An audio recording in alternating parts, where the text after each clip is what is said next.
Hey guys, tonight we're diving deep, literally, into something that covers most of our planet and yet remains more mysterious than your neighbour's Wi-Fi password: the ocean.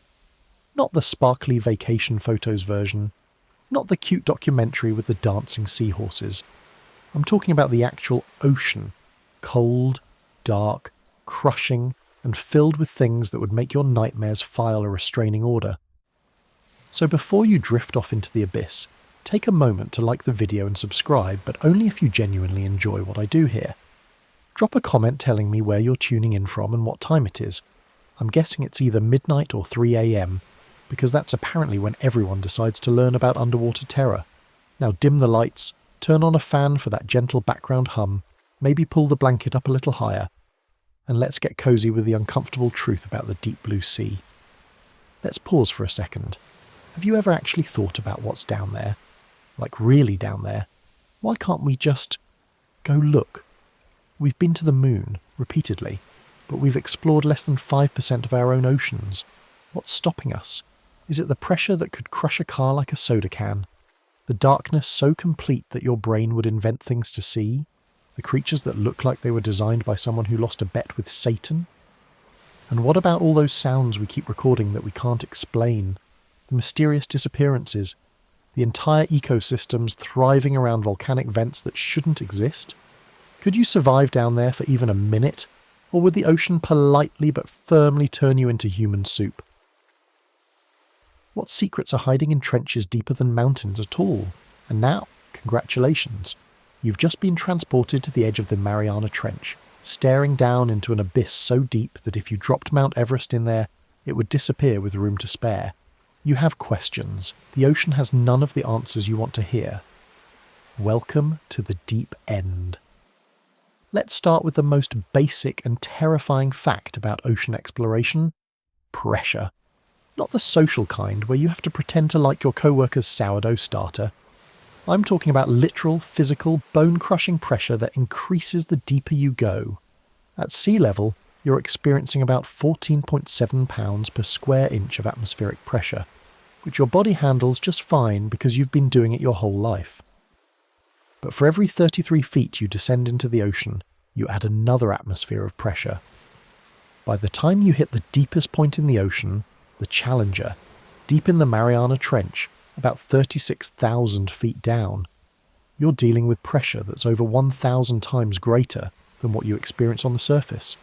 To put this in terms that'll haunt your dreams, that's roughly 16,000 pounds per square inch. Imagine balancing a fully loaded school bus on your thumbnail. Now imagine 50 school buses. That's what every square inch of your body would experience at the bottom of the Mariana Trench. Your lungs would collapse instantly. The air spaces in your body, your sinuses, your ears, anywhere with a pocket of gas would be crushed inward like someone stomping on bubble wrap. Except the bubble wrap is you. What happens to materials under this kind of pressure is genuinely nightmarish. Styrofoam cups, which deep-sea researchers sometimes attach to submersibles as experiments, come back the size of thimbles, compressed into dense little pellets. Wood becomes waterlogged and compressed until it's heavier than stone. Metal warps and bends. Even the most advanced titanium spheres used in deep-sea vessels have to be perfectly manufactured because the slightest imperfection, a microscopic crack, a tiny air bubble in the metal, becomes a catastrophic failure point when you're 7 miles down. The human body, which is mostly water and pretty squishy, would fare slightly better than, say, a submarine full of air, but slightly better is doing a lot of heavy lifting in that sentence. Your body wouldn't explode like in the movies. That's actually a decompression problem, the opposite issue. Instead, you'd experience what's called compression. Your cell membranes would fail. The proteins in your body would denature, meaning they'd lose their shape and stop functioning, kind of like cooking an egg but with your entire body at once. Your bones would compress. You wouldn't so much die as cease to be viable as a biological organism in about the same amount of time it takes to blink. And here's the really fun part. We can't just build stronger suits or vessels. The engineering challenges are absurd. You need materials that won't compress but that are still light enough to be mobile. You need life support systems that can function under extreme pressure. You need viewing ports made from materials that cost more per square inch than your car. Every component has to be perfect, because at depth, Failure isn't gradual, it's instantaneous and total. The ocean doesn't give warnings or second chances. So when people ask why we haven't explored the deep ocean, the first answer is simple. It's actively trying to crush us into human jam, and it's very, very good at its job. So you might be thinking, just build a stronger submarine, problem solved. And oh, how scientists wish it were that simple. The deepest diving military submarines can only reach about 2,000 feet before the ocean threatens to turn them into a very expensive tin can. Even the most advanced deep-sea research submersibles, which cost hundreds of millions of dollars and are built with titanium spheres and cutting-edge materials, can only safely reach certain depths.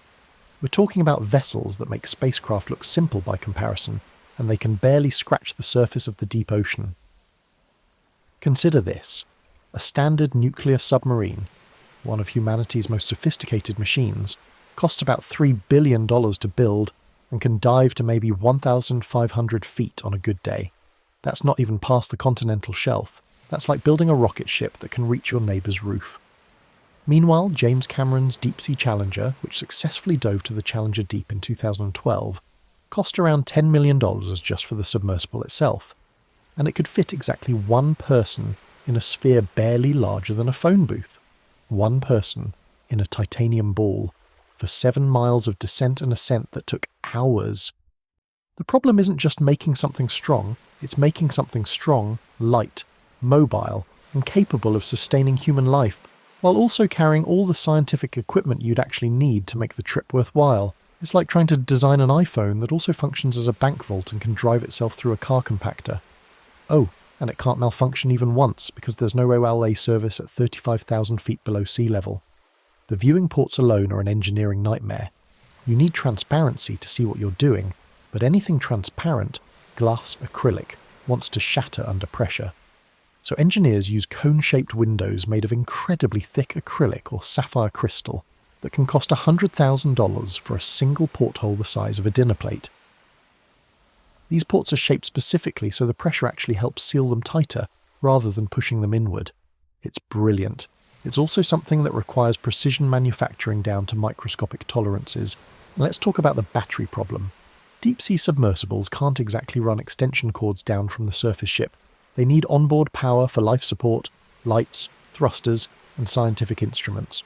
But batteries are heavy, and every additional pound means more material needed to maintain structural integrity, which means more weight, which means more power needed for propulsion.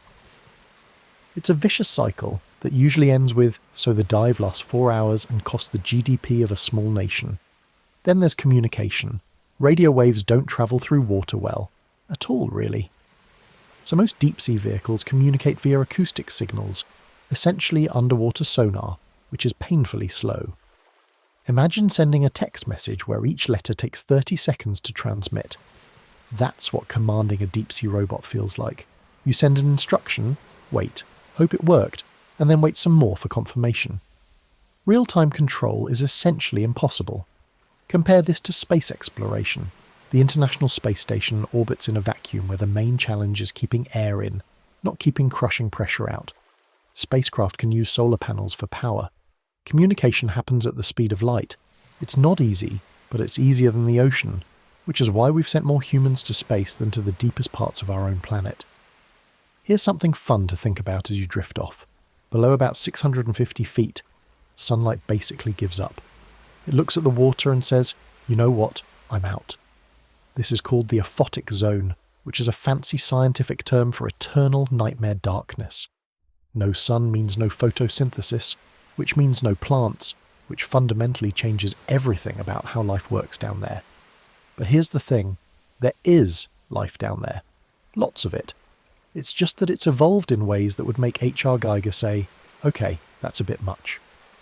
The darkness isn't like nighttime on land, where you've got moonlight and starlight and maybe the distant glow of a neighbour's porch. It's absolute, complete.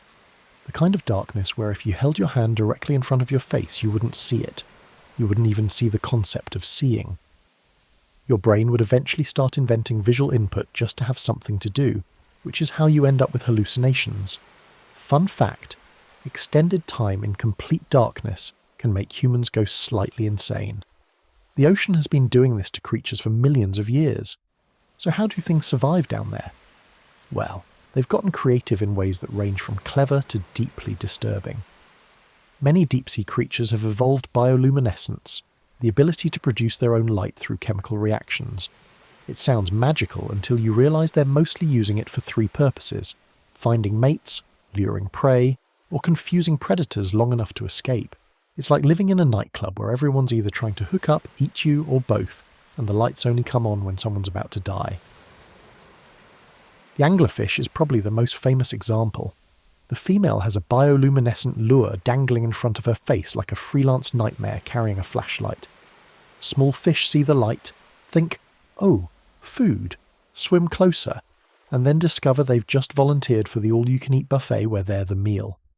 Meanwhile, the male anglerfish has taken a different evolutionary path. He's tiny, has basically given up on independent life, and when he finds a female, he bites onto her and literally fuses with her body, becoming a permanent parasitic sperm donor.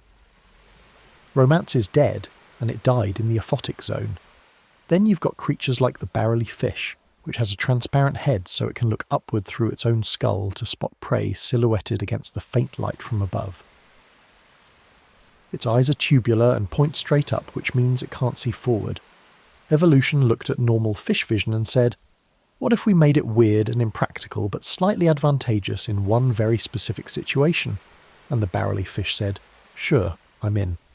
Some creatures have evolved to have eyes so large they take up most of their head, giant pupils trying to collect every possible photon of light. Others have gone the opposite direction and just given up on eyes entirely, relying on other senses like detecting electrical fields or vibrations in the water. It's like living in a world where some people are wearing night vision goggles and others are just echolocating like bats, and everyone's accepted that this is fine. The darkness also means that when we do explore these depths, we have to bring artificial lights, which immediately changes everything. Creatures that have never experienced bright lights suddenly have floodlights in their faces.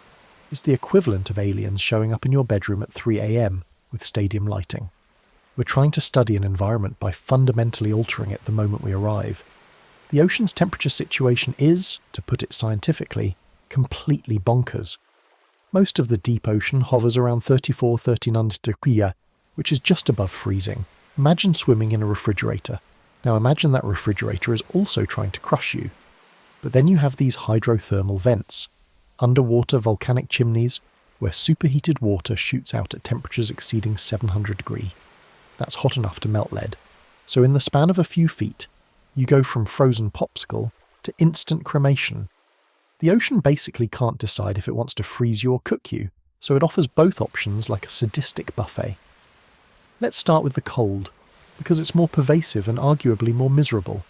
The deep ocean maintains a temperature just above freezing year-round, regardless of what's happening on the surface.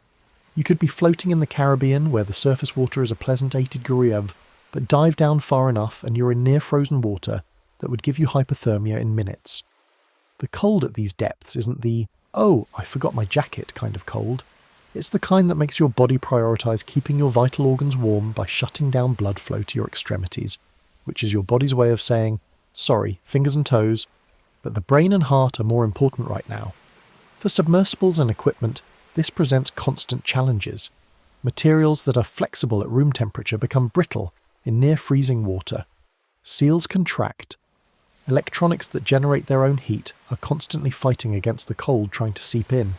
It's like trying to keep your phone working in a freezer, except the freezer is also applying 1,000 atmospheres of pressure and costs millions of dollars per trip. But then, just when the ocean's committed to the frozen wasteland aesthetic, you run into hydrothermal vents, and suddenly it's a completely different nightmare. These vents form where seawater seeps down through cracks in the ocean floor, gets heated by magma from Earth's mantle, and then shoots back up carrying dissolved minerals. The water emerging from these vents can reach temperatures of 700 Celsius or higher, well above the boiling point of water at sea level. The only reason it doesn't turn to steam instantly is because the immense pressure keeps it liquid, which is one of those physics facts that feels like it's cheating. The temperature gradient around these vents is absurd. You can have water hot enough to melt lead right next to water cold enough to give you frostbite. Creatures living around these vents have evolved to handle temperature swings that would kill most life on Earth instantly. There are tube worms, Riftia pashiptila, if you want to get fancy, that can survive with their tail ends in near-freezing water while their tops are exposed to superheated currents. They don't have mouths or digestive systems. Instead, they house bacteria that convert the vent's toxic chemicals into food. It's like if you could survive by standing half in a fireplace and half in a snowbank, while friendly germs in your body ate poison and turned it into nutrients. For human exploration, this temperature chaos means you can't design equipment for one environment. A submersible needs to handle sustained near-freezing temperatures, but also be able to withstand brief exposure to superheated water if it gets too close to a vent. It's the equivalent of needing winter gear that also functions as a fire suit, and somehow both at the same time. The ocean looked at normal temperature ranges and said, what if we did extremes only and right next to each other just to make things interesting? Want to know something that'll keep you up at night? It's significantly less expensive to send someone to space than to send them to the bottom of the ocean. A spacesuit costs about 12 million blust. A deep-sea pressure suit. We're talking similar or higher costs, and it's way more likely to catastrophically fail. The International Space Station cost about $150 billion to build and maintain, which sounds insane until you realise that comprehensive ocean exploration would cost potentially trillions. NASA's annual budget is roughly $25 billion. NOAA, which handles ocean stuff, gets about $6 billion, and most of that isn't even for deep-sea exploration. Let's break down why the ocean is such an expensive proposition. When you launch something into space, you spend a huge amount of money getting it there. Rockets, fuel, all that infrastructure. But once you're in space, you're mostly dealing with vacuum and microgravity, which are consistent and predictable. You know what you're working with. The ocean, on the other hand, changes constantly. Currents shift, temperatures vary, pressure increases incrementally with every foot you descend. You can't just build one vessel that works everywhere. You need different equipment for different depths, different conditions, different missions. A single deep-sea expedition can cost anywhere from hundreds of thousands to millions of dollars. You need the research vessel, which costs tens of thousands per day just to operate. You need the submersible or ROV, which might cost $50 million to build and requires constant maintenance, because saltwater corrodes everything it touches like it has a personal vendetta. You need a highly specialised crew, pilots, engineers, scientists, all of whom command serious salaries because they're doing something incredibly dangerous and technical. And after all that investment, you get maybe 4 to 8 hours on the seafloor before you have to surface because of battery limitations or human endurance. Compare that to space missions. The Hubble Space Telescope cost about $4.7 billion over its lifetime, but it's been operating for over 30 years and has revolutionised our understanding of the universe. Meanwhile, we've made fewer than 20 crewed dives to the deepest parts of the ocean, total in all of human history, and each one provides just a tiny snapshot of one location at one moment in time. There's also the failure rate to consider. When space missions fail, it's a tragedy. But at least we can often figure out what went wrong because we have telemetry, video, communication logs. When deep-sea equipment fails, it often just disappears. Gone. Sitting at the bottom of the ocean in pieces too small or too deep to recover. The Nereus, an unmanned deep-sea vehicle that cost $8 million, imploded at 10,000 meters depth in 2014. Just imploded. Poof. No recovery, no detailed investigation. The pressure literally crushed it into fragments, and all that money and engineering went to funding an extremely expensive artificial reef. And here's the kicker. Space exploration captures public imagination in a way ocean exploration doesn't. People get excited about Mars rovers and astronauts floating in zero gravity. Photos from space are stunning and easy to understand. Look, it's Earth from orbit. Look, it's Jupiter's storms. Deep-sea photos are dark, murky, and feature creatures that look like they're melting or inside out or both. It's harder to get funding for, here's another weird blobfish, versus we might find aliens on Europa. So we've ended up in this situation where we know more about the surface of Mars, which is 140 million miles away, than we do about the bottom of our own ocean, which is at most 7 miles straight down. It's not because we don't want to explore the ocean. It's because every time we try, the ocean hands us a bill for several $1 million and a brochure for therapy. In 1997, underwater microphones used by NOAA picked up a sound so loud it was detected across the Pacific Ocean, over 3,000 miles away. They called it the bloop, because apparently scientists aren't paid enough to come up with creative names. It was louder than any known animal could produce, including blue whales, which are basically the freight trains of the ocean. For years, people speculated it might be some unknown massive creature. Eventually, scientists decided it was probably an iceberg fracturing, which is the marine biology equivalent of your parents telling you that bump in the night was just the house settling. But here's the thing about the blue. While the iceberg explanation makes sense, it's still just a theory based on similar sounds recorded from other ice quakes. Nobody actually saw what made the sound, and the ocean is full of sounds we've recorded, catalogued, and then just filed under weird and unexplained. It's like the ocean is running a radio station that plays nothing but unsettling noises, and we're all listening with increasing concern. The underwater microphone network that detected the bloop was originally built during the Cold War to track Soviet submarines.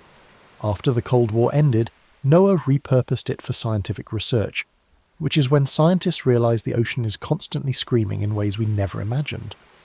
There's upsweep, a sound that's been going on since it was first recorded in 1991, a long train of narrow-band upsweeping sounds that occur several times per minute. Scientists think it's related to volcanic activity, but they're not entirely sure. It's still happening right now, by the way. The ocean has been making this sound continuously for over 30 years, and we're just kind of shrugging about it. Then there's Julia, recorded in 1999, which sounds like something calling out. The frequency pattern rose and fell in a way that seemed almost biological, almost like communication. The sound was loud enough to be heard by multiple sensors over 3,000 miles apart. The official explanation? Probably an iceberg running aground on the seafloor. Probably, there's that word again. Slow down is another one. A sound recorded in 1997 that gradually decreased in frequency over 7 minutes, like something massive slowly grinding to a halt. Again, the working theory is icebergs, but it's worth noting that we're just assuming this because we literally don't have better explanations. We're essentially playing the most unsettling game of what's that sound? Except the answer is usually ice maybe, followed by nervous laughter. The 52 Hz whale is different because we're pretty sure it's a whale. We're just not sure what's wrong with it. This whale has been tracked since 1989, and it calls at a frequency of 52 Hz, which is much higher than the normal 15 to 20 Hz range of blue or fin whales.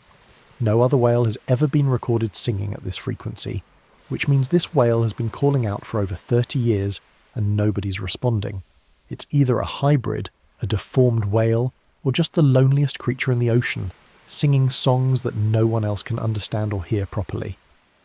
What makes all of these sounds genuinely unsettling isn't just that we can't fully explain them, it's that they remind us how little we actually know about what's happening in the ocean. Sound travels exceptionally well underwater, much better than through air, which means the ocean is filled with noises we can't even detect without specialised equipment. And the ones we do detect often come from sources we can't see, can't reach, or can't identify.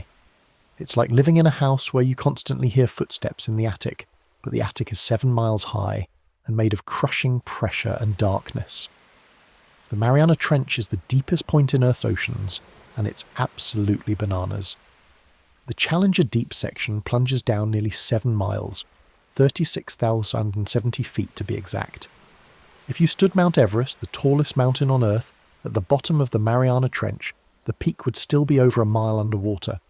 Only 3 people have ever been down there: Jacques Piccard and Don Walsh in 1960, and James Cameron in 2012, because of course James Cameron went. The man who made Titanic apparently decided regular ocean disasters weren't enough. Let's put this depth into perspective with comparisons that'll make your brain hurt. If you dropped a steel ball from the surface, it would take over an hour to reach the bottom. An hour of just falling through water. The pressure down there is roughly 16,000 pounds per square inch, which we've already established is nightmare fuel. But here's another way to think about it.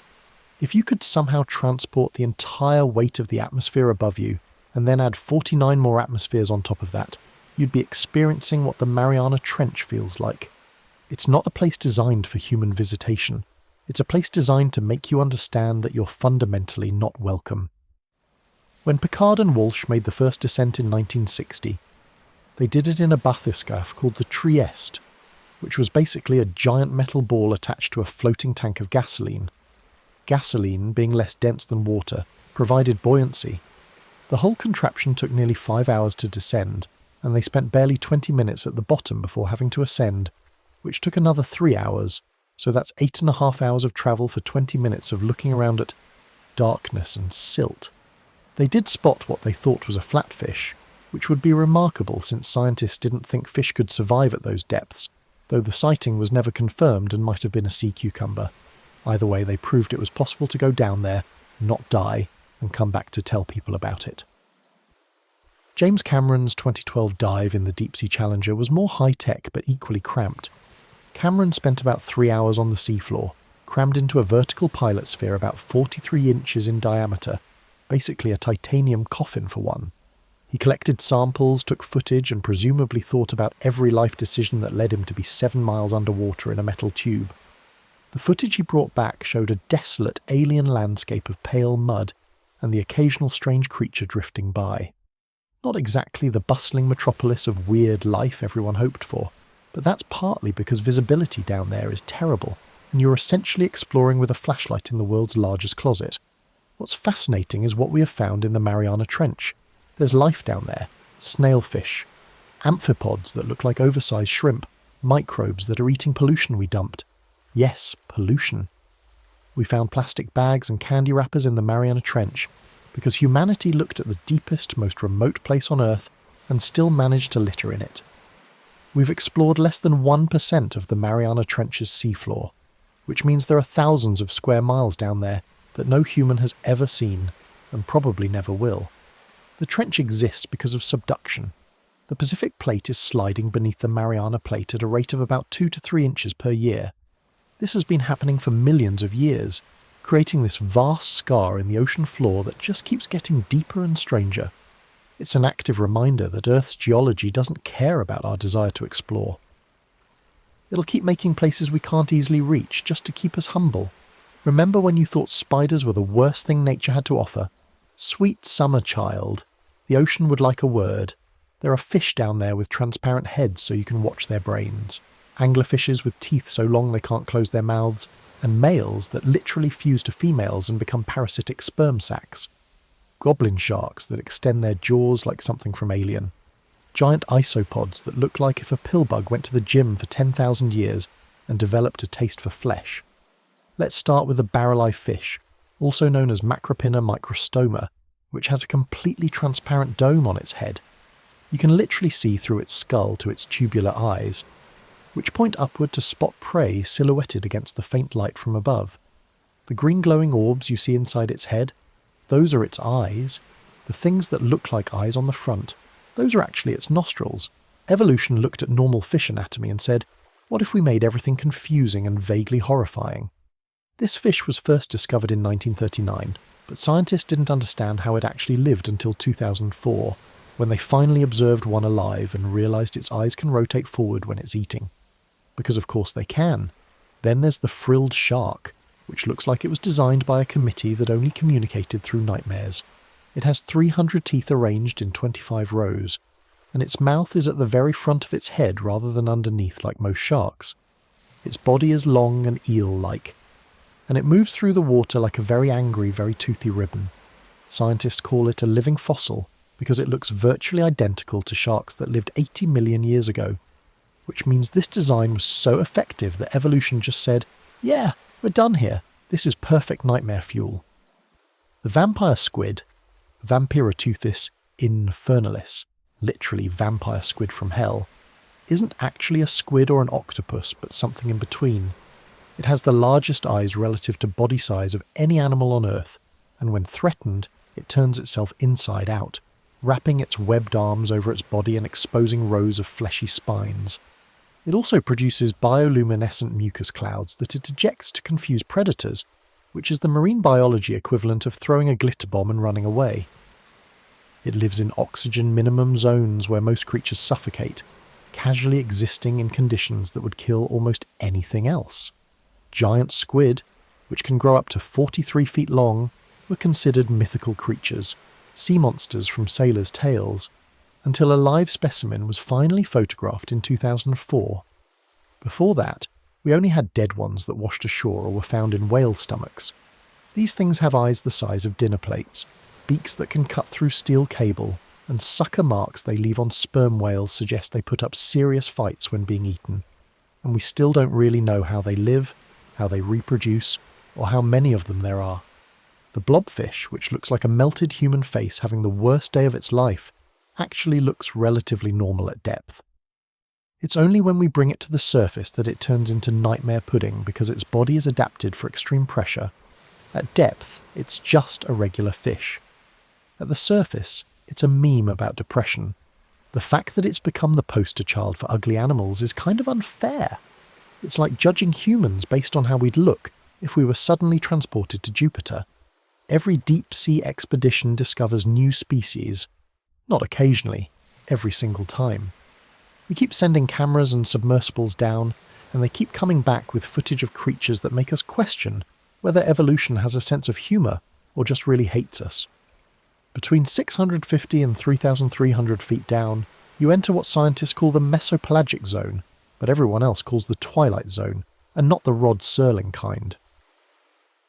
This is where things start getting properly weird. There's just enough light trickling down that creatures have evolved bioluminescence, the ability to make their own light.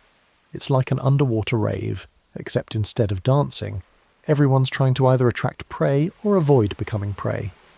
Over 90% of marine creatures in this zone can produce light, which sounds magical until you realise they're mostly using it to say, "Come here so I can eat you," or "Please don't eat me."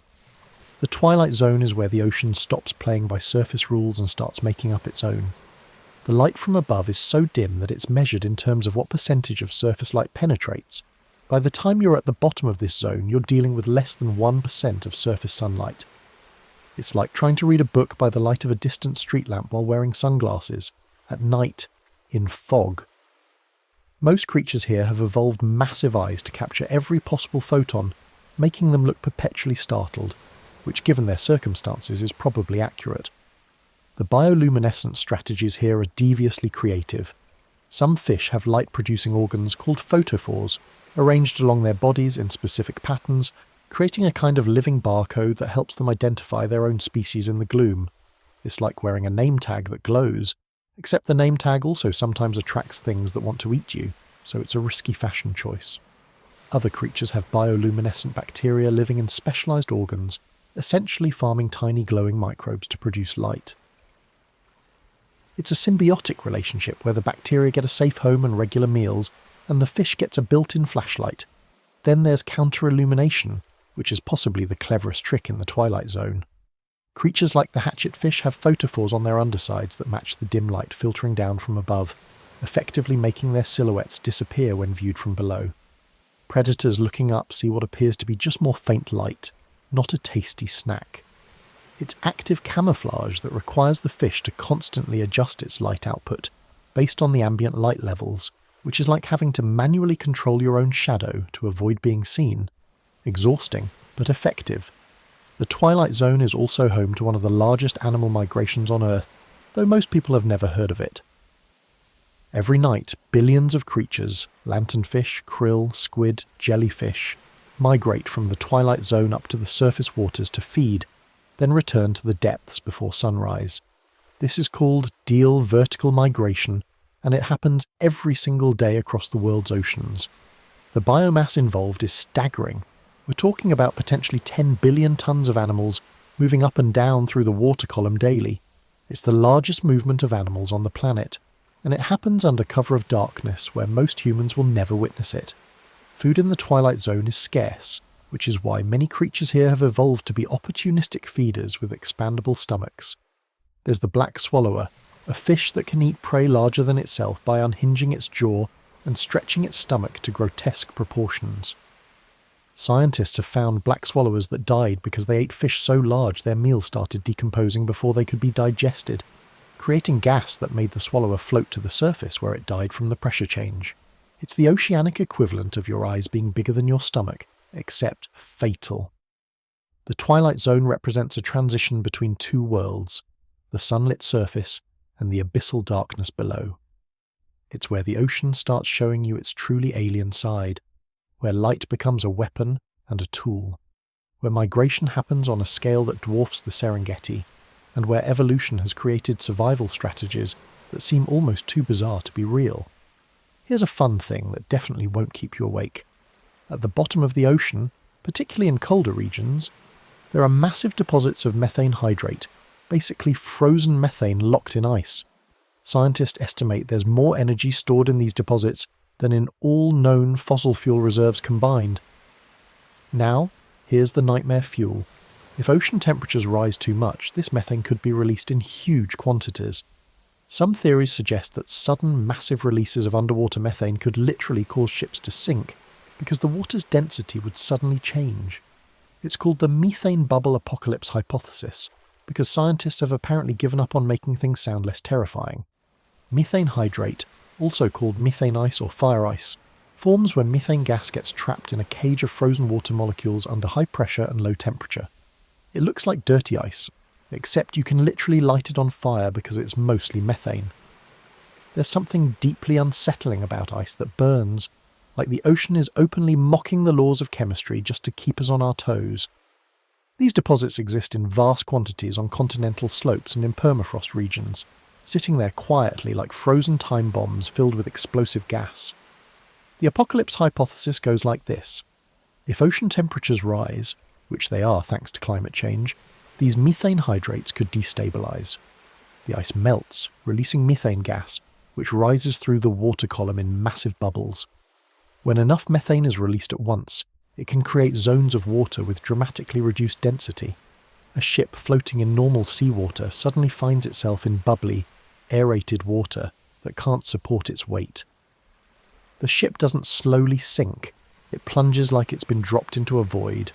No warning, no time to evacuate, just a sudden catastrophic loss of buoyancy.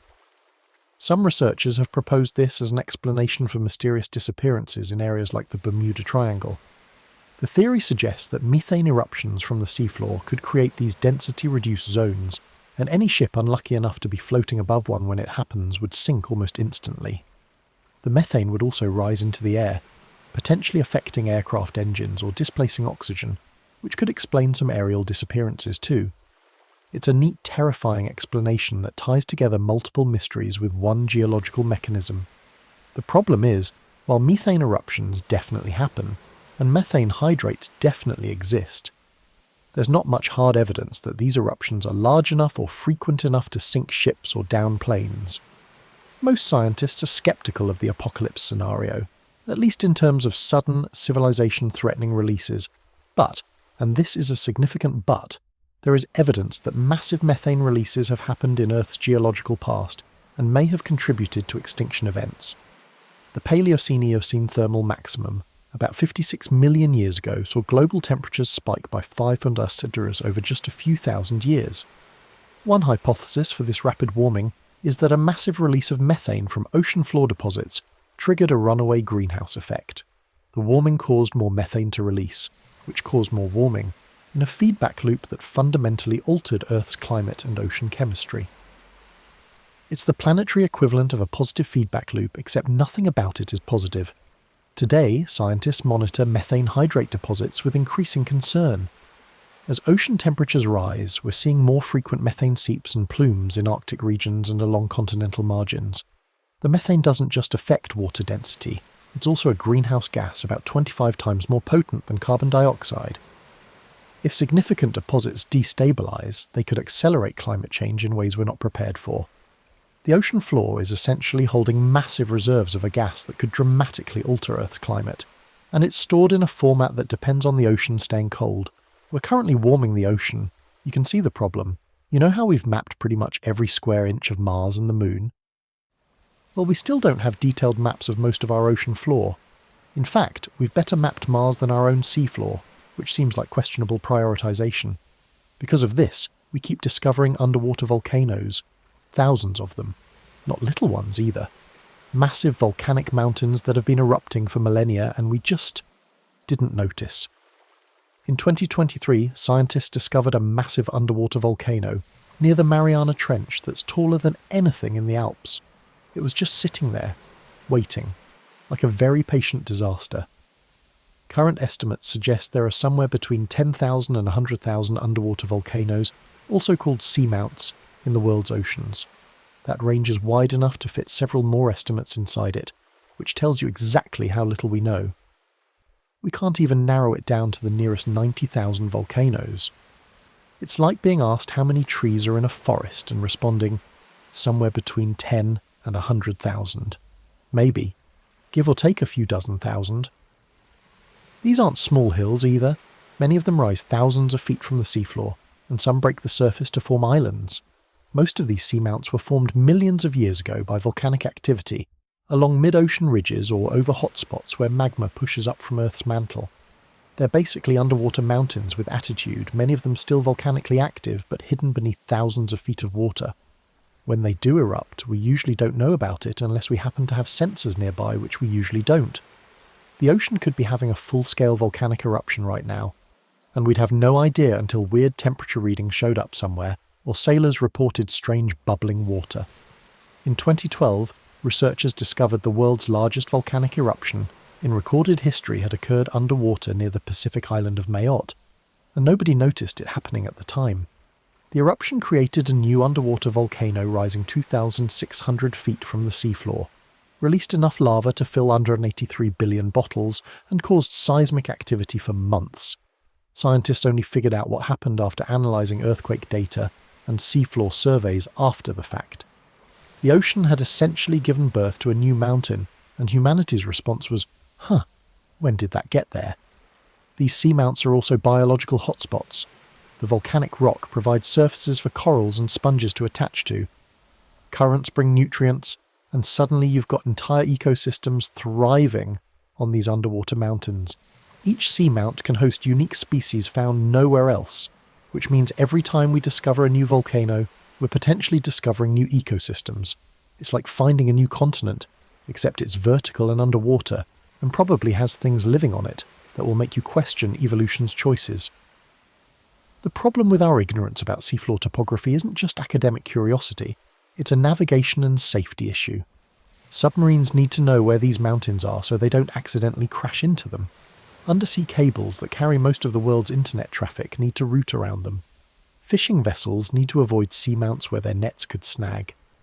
And if we ever want to establish deep-sea mining operations or underwater infrastructure, we need to know where the giant volcanic mountains are.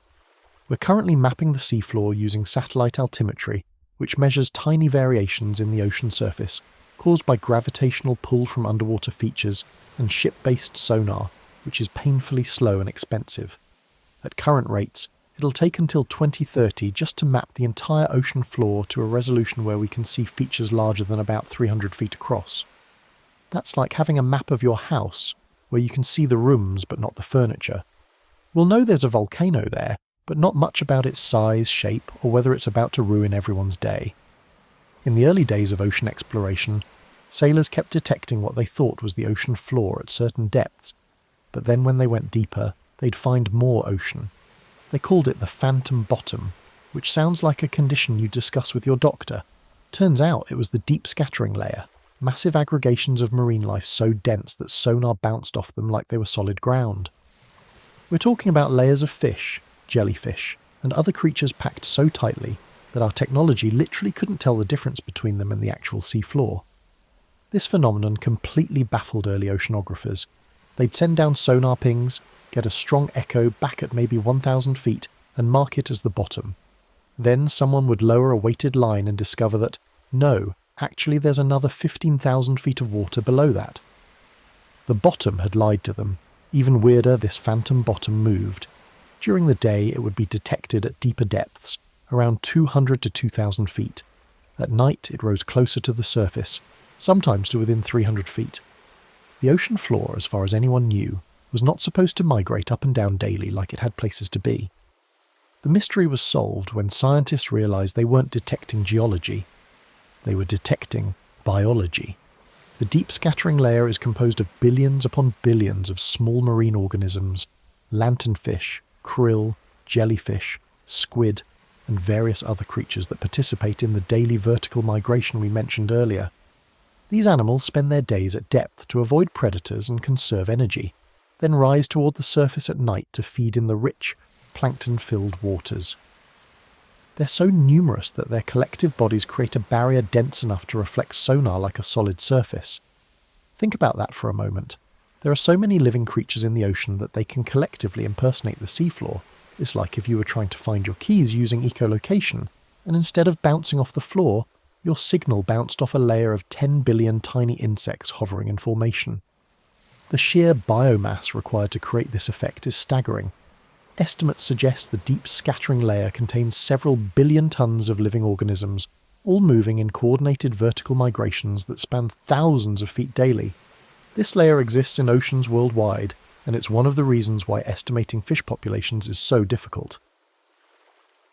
When you're trying to count how many fish are in the ocean, and your equipment keeps telling you the bottom is somewhere it isn't, you're working with fundamentally flawed data.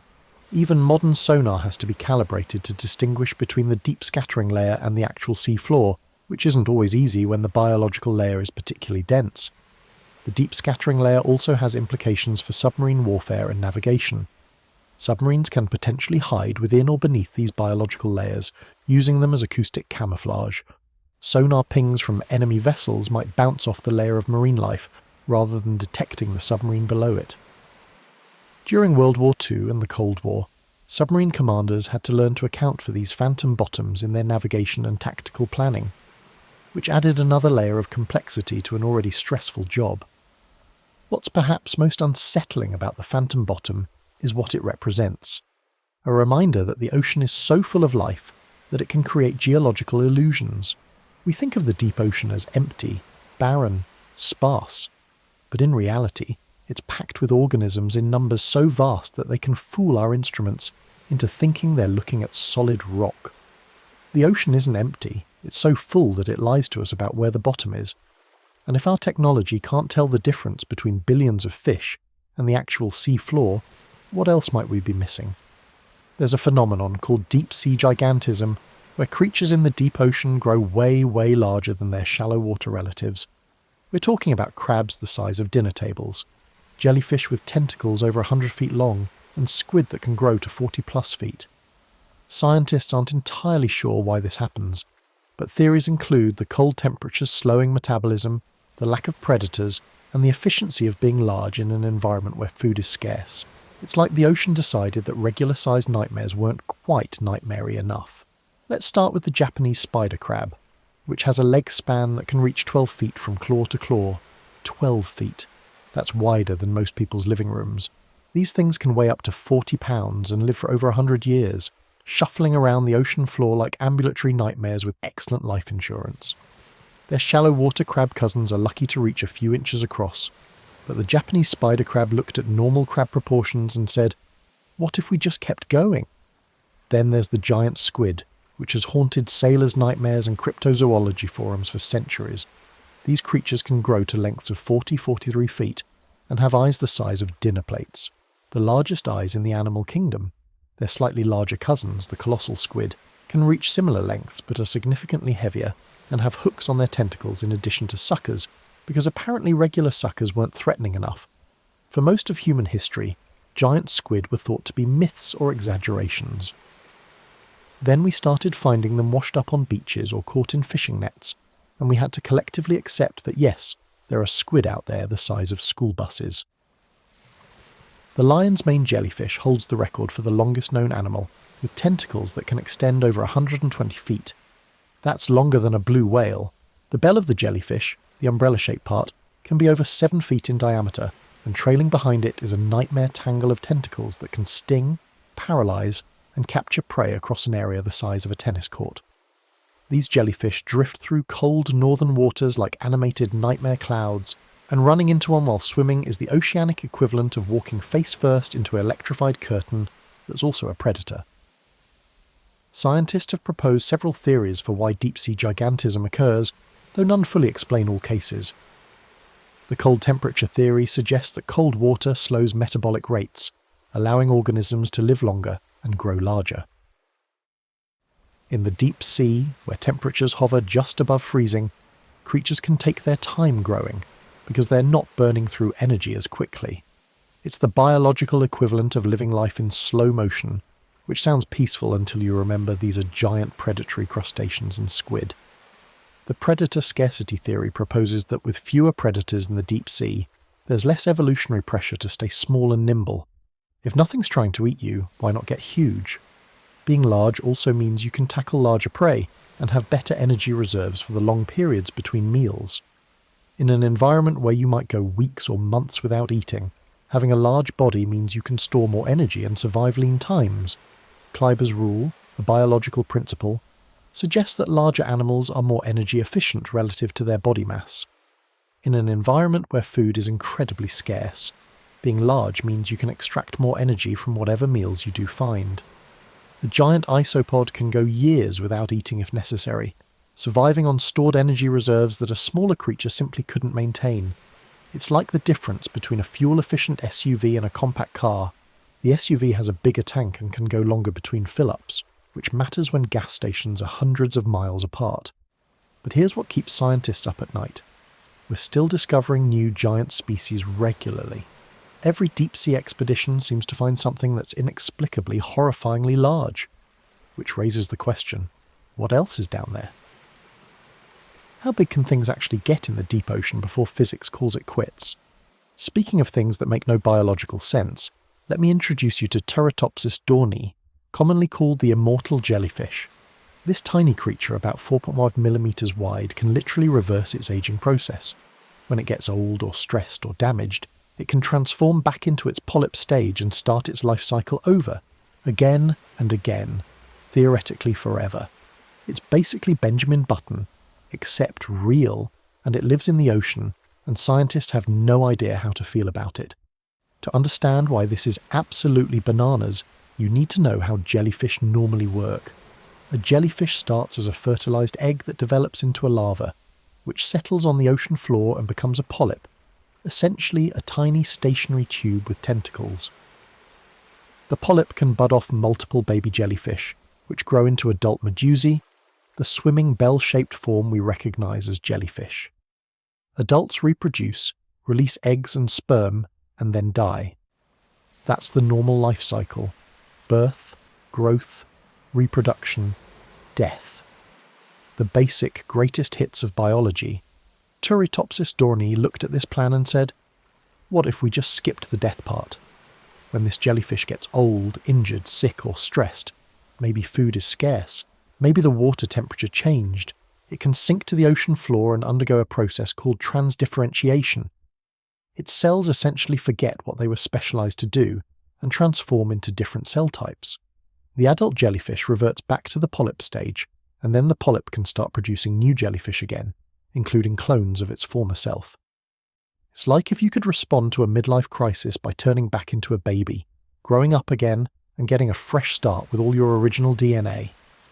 This isn't just slowing down aging or regenerating damaged tissue.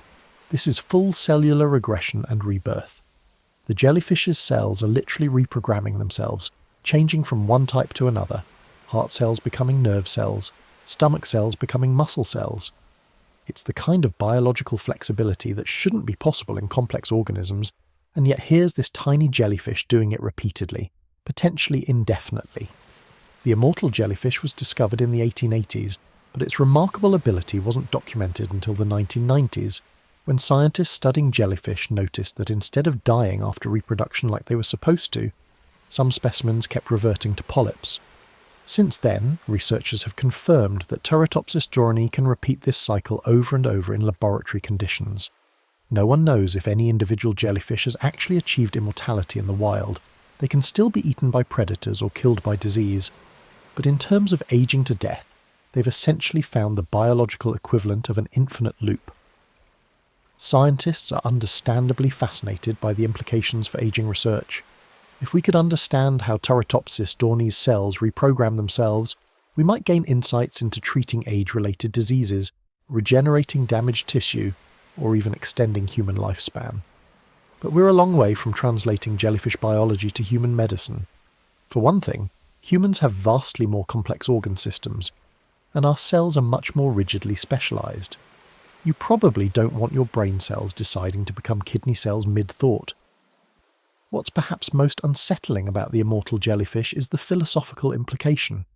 Here's an organism that's potentially been alive since before you were born, dying and being reborn countless times, drifting through the ocean, accumulating experiences it has no brain complex enough to remember.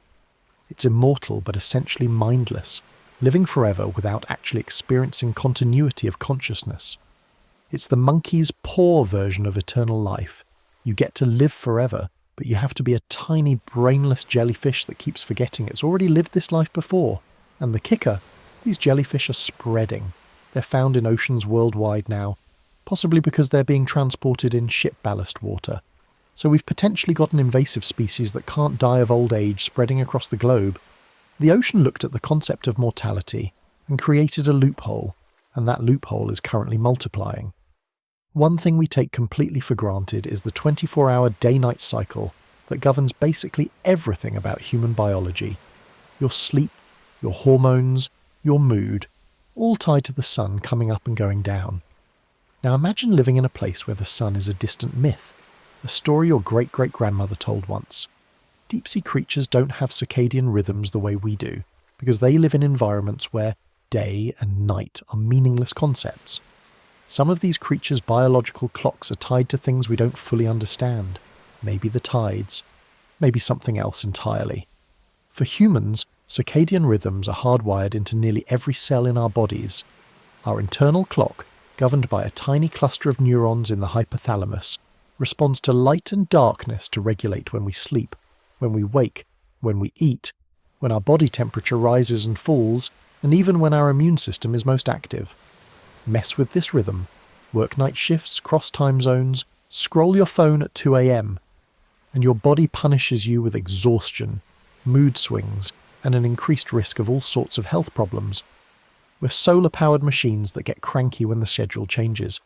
Deep-sea creatures don't have this problem because they never had sunlight to begin with. Below the aphotic zone, there's no daily light cycle to entrain a circadian clock to. It's always midnight, and it has been for millions of years. So evolution did what evolution does.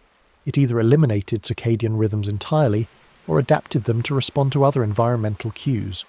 Some deep-sea fish show no evidence of daily activity patterns at all. They just exist, feeding and moving whenever opportunity or necessity dictates, untethered from the tyranny of the sun. But here's where it gets interesting.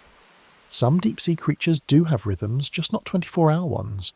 Researchers have found that certain species show activity patterns that correlate with tidal cycles, which makes sense given that tides create currents and vertical mixing of water that can affect food availability and predator distribution. Other species might synchronize their behavior with lunar cycles. The moon's phases create variations in surface light that, while barely perceptible at depth, might be detectable to creatures with sufficiently sensitive eyes or other photoreceptors. It's like they're tuned to the moon's schedule instead of the sun's, which is both poetic and slightly eerie. Then there are the vertical migrators, the billions of creatures that rise from the depths each night to feed near the surface and descend again before dawn. These animals clearly have some sort of timing mechanism that tells them when to ascend and descend, but scientists aren't entirely sure how they know when night falls when they're starting from a place of eternal darkness. Some research suggests they might be detecting extremely faint changes in light levels that humans couldn't perceive, or responding to the behavior of other creatures around them in a kind of biological chain reaction. It's like an entire ecosystem setting alarm clocks without knowing what time actually is. For humans who work in deep-sea research or submarine operations, the absence of natural light cycles is genuinely disorienting. Submarine crews often struggle with disrupted sleep patterns and mood changes during extended deployments, even with artificial lighting schedules. Our brains are desperate for that solar cue, and when it's absent, things start to go sideways. Mental health deteriorates, decision-making suffers, and people become irritable in ways they can't fully explain. It's like permanent jet lag without the jet. The ocean has created an entire realm where time, at least as we understand it, doesn't exist in any meaningful way. There's no morning rush, no evening wind down, no weekend. Just an endless, timeless existence where the only schedules are hunger, reproduction, and survival. It's the ultimate rejection of the 9-to-5 lifestyle, which sounds appealing until you remember you'd have to be a fish living in crushing darkness to achieve it. In certain parts of the ocean, particularly between 200 and 1,000 meters deep, there are oxygen minimum zones, layers of water with so little dissolved oxygen that most life can't survive there. These zones are expanding due to ocean warming, which is about as comforting as discovering your basement is slowly filling with carbon monoxide. What's really interesting, though, is that some creatures thrive in these zones. They've evolved to need almost no oxygen, which raises the deeply unsettling question, what else can life adapt to? Oxygen minimum zones, or OMZs, form in parts of the ocean where oxygen-rich surface water doesn't mix well with deeper water, and where high levels of organic matter rain down from above. As bacteria decompose this organic matter, they consume oxygen faster than it can be replenished. The result is a layer of water with dissolved oxygen levels so low that fish swimming into them essentially suffocate. We're talking about oxygen concentrations below 20 micromoles per kilogram, which is roughly 2% of normal ocean oxygen levels. It's like trying to breathe at the top of Mount Everest, except you're underwater, and also there's no way to climb back down to breathable air. Most marine life avoids these zones entirely, treating them like underwater dead zones to be swum around rather than through. But nature, being nature, has found ways to colonize even this hostile environment. Some creatures have evolved extreme adaptations that allow them to survive on barely any oxygen at all. There are bacteria that can switch to anaerobic respiration, essentially living without oxygen by using other chemical processes. Some small crustaceans and worms have developed incredibly efficient oxygen extraction systems, huge gills, specialized blood cells, or reduced metabolic rates that let them subsist on oxygen levels that would kill other organisms in minutes. The vampire squid, which, as we've mentioned, is neither a vampire nor really a squid, lives in and around these oxygen minimum zones. It has the lowest metabolic rate of any cephalopod, essentially living life in extreme slow motion to conserve oxygen. It drifts rather than swims actively, and when it needs to move quickly, it can do so in short bursts before returning to its energy-saving idle mode. It's adapted to a lifestyle where oxygen is so scarce that any unnecessary movement is a life-threatening expenditure of resources. What makes oxygen minimum zones particularly concerning is that they're expanding. As the ocean warms due to climate change, it holds less dissolved oxygen. Warmer water simply can't contain as much gas as cold water. Additionally, warming is strengthening ocean stratification, meaning surface water and deep water mix less effectively, reducing oxygen transport to deeper layers. Studies have shown that OMZs have expanded by millions of square kilometres over the past 50 years, essentially growing dead zones where life struggles to exist. This expansion has serious implications for marine ecosystems and fisheries. Fish that normally range across certain depths are being compressed into narrower bands of habitable water as OMZs expand from below. This makes them more concentrated, which sounds good for fishing until you realise you're essentially cornering the entire population into smaller and smaller spaces where they're more vulnerable to overfishing and predation. It's like if all the wildlife in a forest was gradually pushed into one remaining clearing, because the rest of the forest became unbreathable. The creatures that do thrive in OMZs also tend to be smaller, slower, and less complex than their oxygen-rich counterparts. It's as if the ocean is showing us what happens when you remove one of a life's fundamental requirements. You get life, but it's stunted, simplified, hanging on by evolutionary fingernails. And as these zones expand, we're essentially watching the ocean become less habitable in real time, creating larger and larger areas where the diversity and abundance of life declines dramatically. The existence and expansion of oxygen minimum zones raises an uncomfortable question. How much of the ocean can become uninhabitable before the entire system starts to fail? And what happens when the life that depends on oxygen-rich water has nowhere left to go? Here's something that sounds like it was made up by someone who ate too much cheese before bed. There are lakes and rivers underwater, not metaphorical ones, actual, literal pools of water within the ocean. These form when super salty water, brine, sinks to the seafloor because it's denser than the surrounding seawater. The result? A distinct boundary where you can literally see the shore of an underwater lake, complete with waves and a surface. If a fish or submarine crosses into these brine pools, they're in serious trouble. The water is toxic, oxygen depleted, and sometimes filled with methane. Let's break down how something this conceptually bizarre actually works. Brine pools form when salt deposits beneath the seafloor dissolve and create extremely salty water, sometimes 5 to 8 times saltier than normal seawater. This hypersaline water is significantly denser than regular ocean water, so it sinks and collects in depressions on the seafloor, creating distinct pools with clear boundaries. The difference in density is so pronounced that the brine and regular seawater don't mix easily, maintaining a visible interface that looks and acts like a surface. You can literally see where the ocean ends and the underwater lake begins. The visual effect is surreal. When submersibles approach these brine pools, their cameras capture what looks like a lakeshore at the bottom of the ocean. There's a distinct coastline where the denser brine meets normal seawater, and when currents flow over these pools, they create waves on the brine surface, waves underwater beneath the ocean. It's like a Russian nesting doll of water bodies, except each layer is more hostile to life than the last. Some of these underwater lakes even have beaches where the chemical composition transitions gradually, creating rings of bacterial mats that feed on the methane and hydrogen sulfide seeping from the brine. The chemistry inside these pools is nightmarish. The brine is not only extremely salty, but often rich in methane, hydrogen sulfide and other chemicals that are toxic to most marine life. Oxygen levels are near zero because the dense brine doesn't mix with oxygen-rich water above it, and any oxygen that does dissolve gets quickly consumed by bacteria. The result is an environment that's simultaneously hypersaline, hypoxic, and toxic, a triple threat that kills most organisms almost instantly. Fish that accidentally swim into brine pools die quickly, their bodies preserved in the toxic water like specimens in formaldehyde. Submersible footage has captured eerie scenes of fish carcasses lying on the shores of these underwater lakes, killed when they ventured too close and crossed the boundary.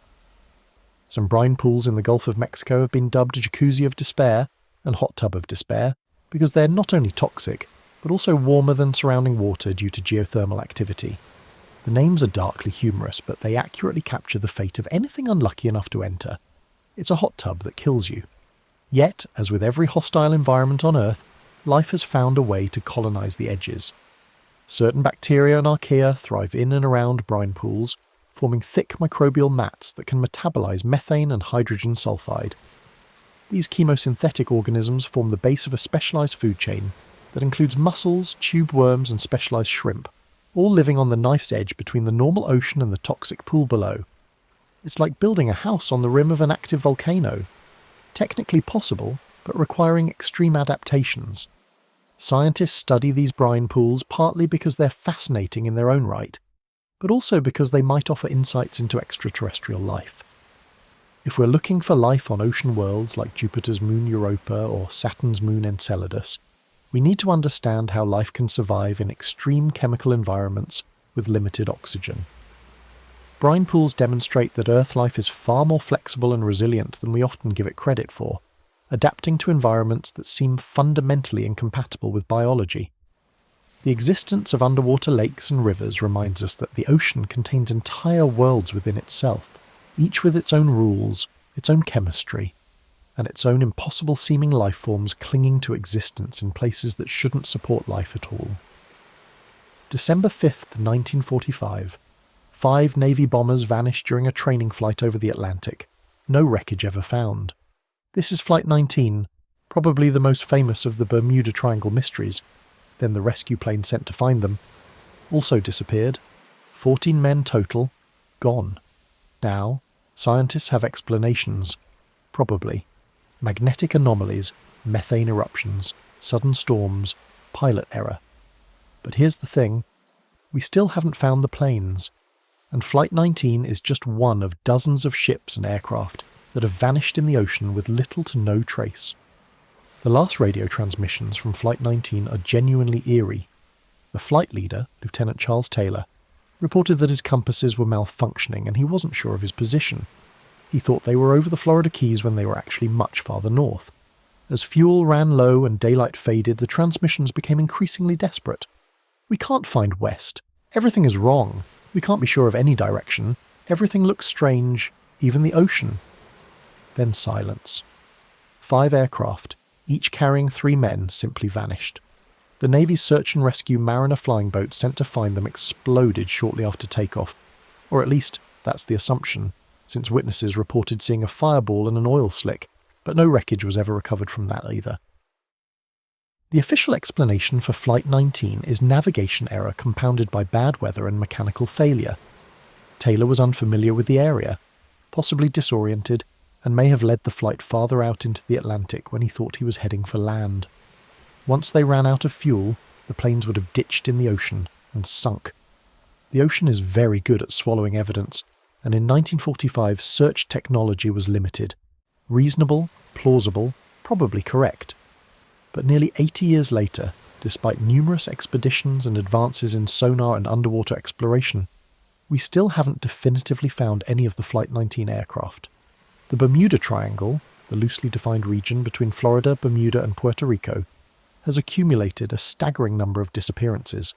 The USS Cyclops, a Navy cargo ship with 309 people aboard, vanished without a trace in 1918.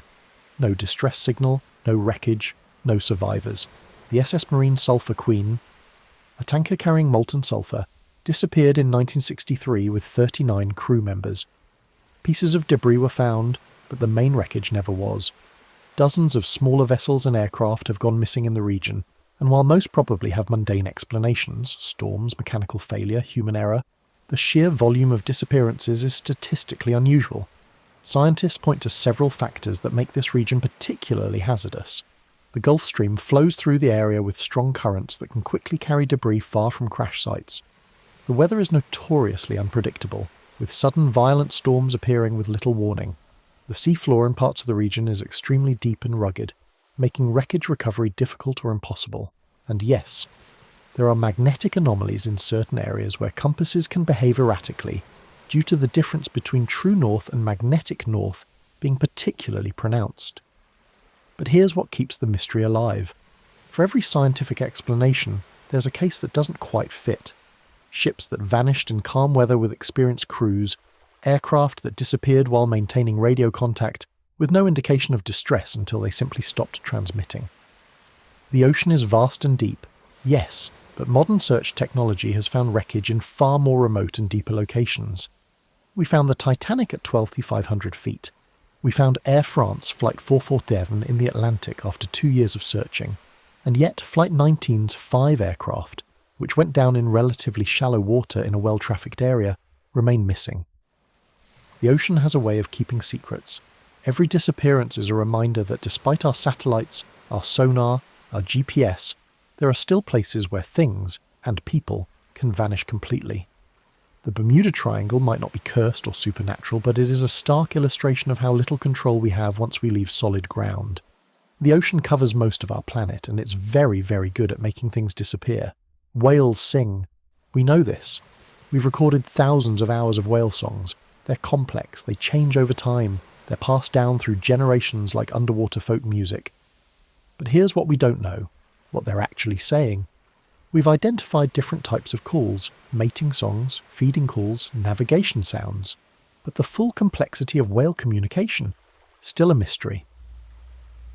Some whale songs last 20+ minutes and repeat for hours with variations and patterns that suggest language-like structure. And we're just listening, unable to translate. Humpback whales are the most famous singers, with males producing elaborate songs during breeding season that can last anywhere from 10 to 30 minutes before repeating.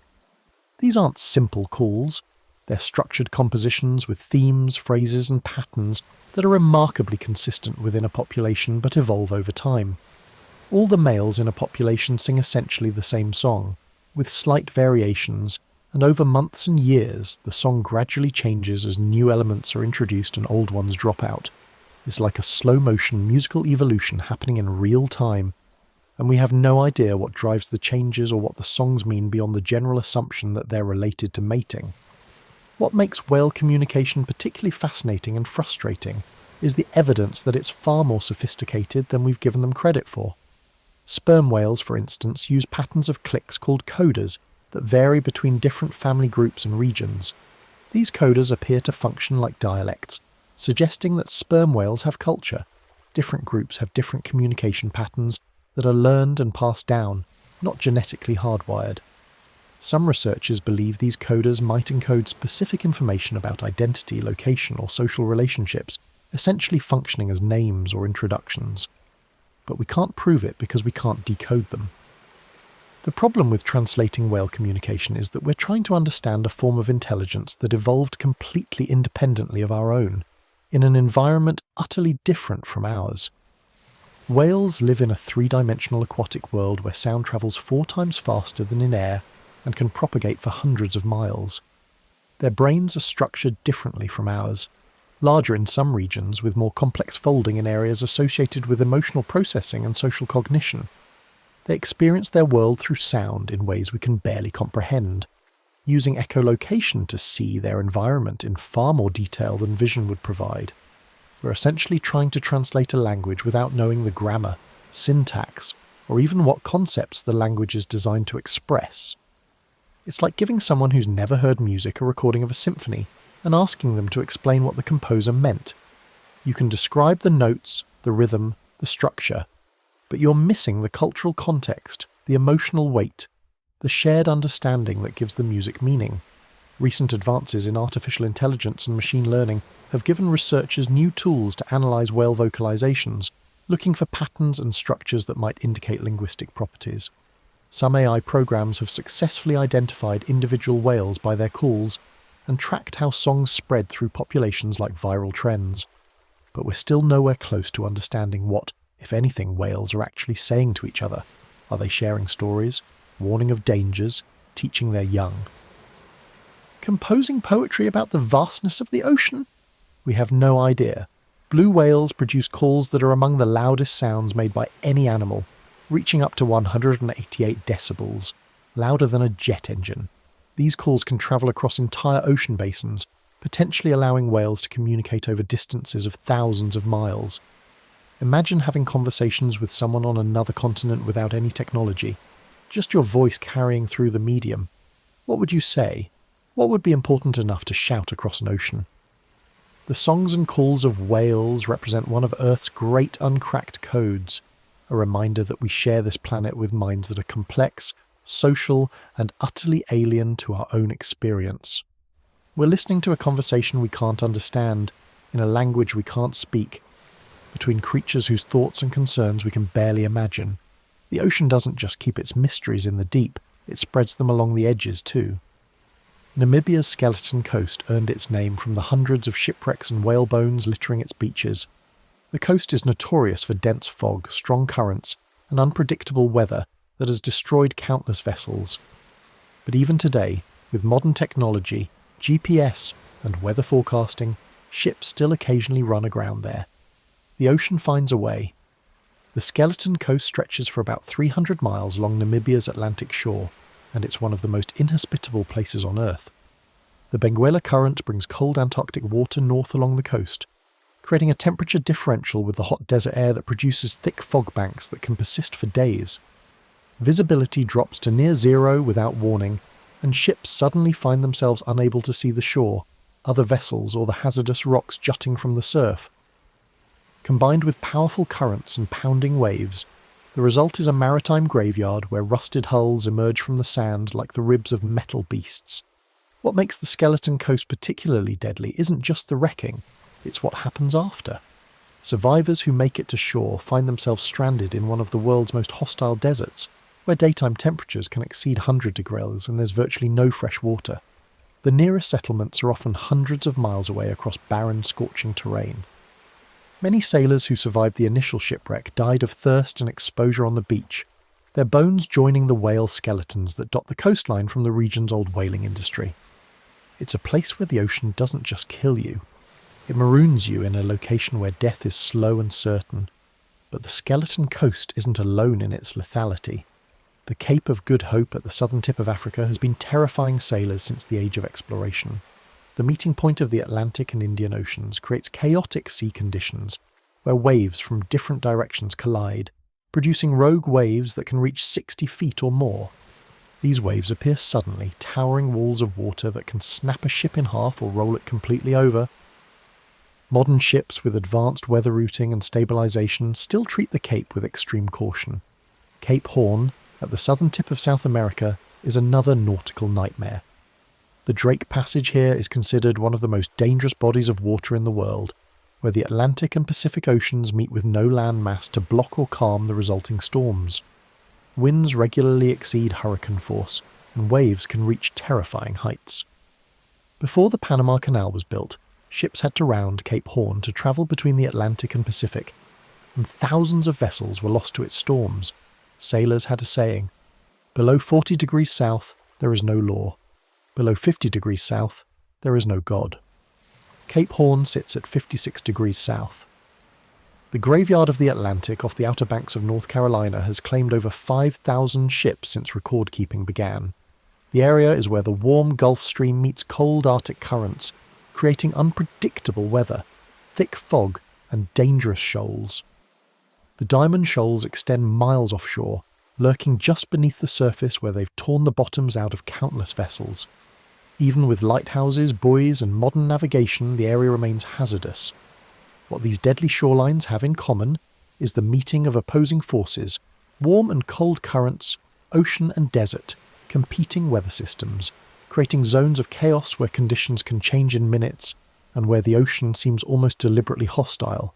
They're reminders that the edge of the ocean is just as dangerous as its depths, and that even with all our technology, we still haven't fully mastered the interface between sea and land. The ocean has been killing sailors for thousands of years, and it shows no signs of stopping. It's patient, powerful, and it never sleeps. Off the coast of Japan, divers kept discovering intricate circular patterns on the seafloor, geometric designs up to 6 feet in diameter that look like underwater crop circles. No one knew what made them until 2013, when scientists finally observed the architect, a tiny pufferfish, about 5 inches long, spending days constructing these elaborate patterns by wiggling its fins in the sand. Why? To attract mates. This little fish is out there creating sacred geometry just to impress a lady pufferfish, and it raises the question, what else is going on down there that we haven't seen yet?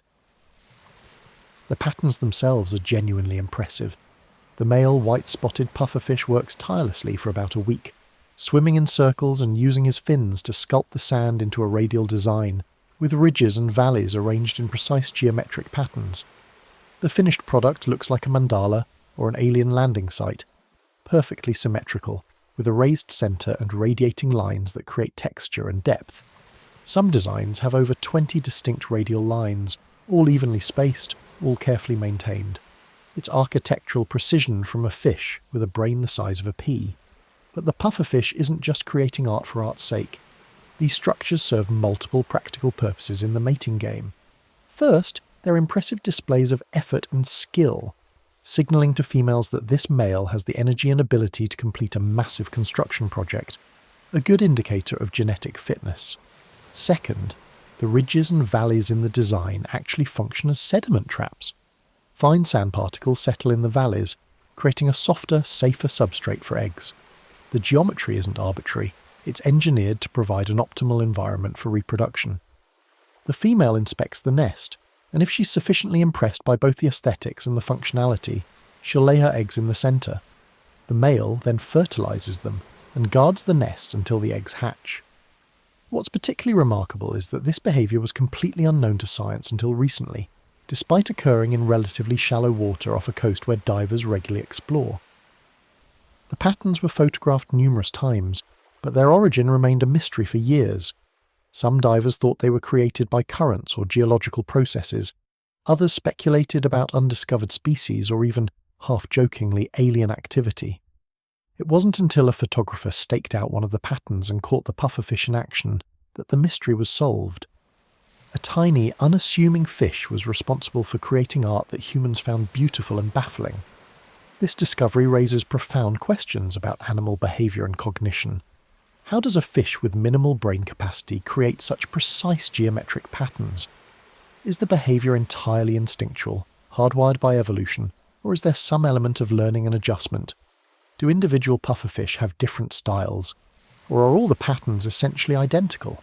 And perhaps most intriguingly, how many other animals are creating elaborate structures or performing complex behaviours underwater that we simply haven't witnessed yet? The ocean is vast and human observation covers only a tiny fraction of it. We've explored maybe 5% of the seafloor, and most of that exploration consists of brief visits or sonar mapping that wouldn't catch behavioural phenomena like pufferfish construction projects. If it took us until 2013 to figure out that pufferfish were making crop circles in relatively accessible waters off Japan, what else are we missing in the 95% of the ocean we haven't explored? There could be entire categories of animal behaviour happening right now in the deep sea that we have no knowledge of. Complex social structures, tool use, architectural endeavours, communication systems, all potentially occurring in environments so remote and hostile that we may never witness them. The pufferfish discovery is a reminder that the ocean is full of surprises, and that even after centuries of marine biology, we're still encountering behaviours that force us to reconsider what we think we know about intelligence, creativity, and the capabilities of non-human minds. A tiny pufferfish making art in the sand suggests that the ocean is far stranger and more wonderful than we've imagined. And if we're still discovering things like this in shallow water, what miracles and mysteries are happening in the depths? Here's something to worry about that hasn't even happened: deep-sea mining.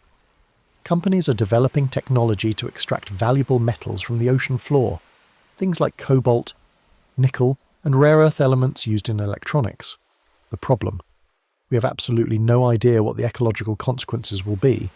The seafloor ecosystems are fragile, ancient, and barely studied. Mining them could release sediment plumes that travel for miles, destroy habitats that took millennia to form, and potentially disrupt ocean circulation patterns.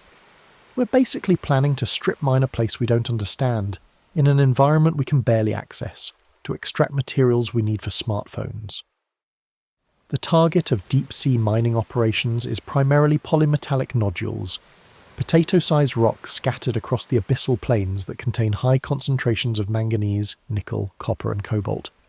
These nodules form incredibly slowly, growing at rates of just a few millimetres per million years through the gradual accumulation of metals precipitating from seawater. They're essentially geological timescales made solid, taking longer to form than most species have existed. The plan is to send remotely operated vehicles down to vacuum them up like an underwater Roomba, bringing them to the surface for processing. The International Seabed Authority, a UN body, has been granting exploration licenses for deep-sea mining in international waters, and several companies are developing the technology to begin commercial operations. The economic incentive is enormous.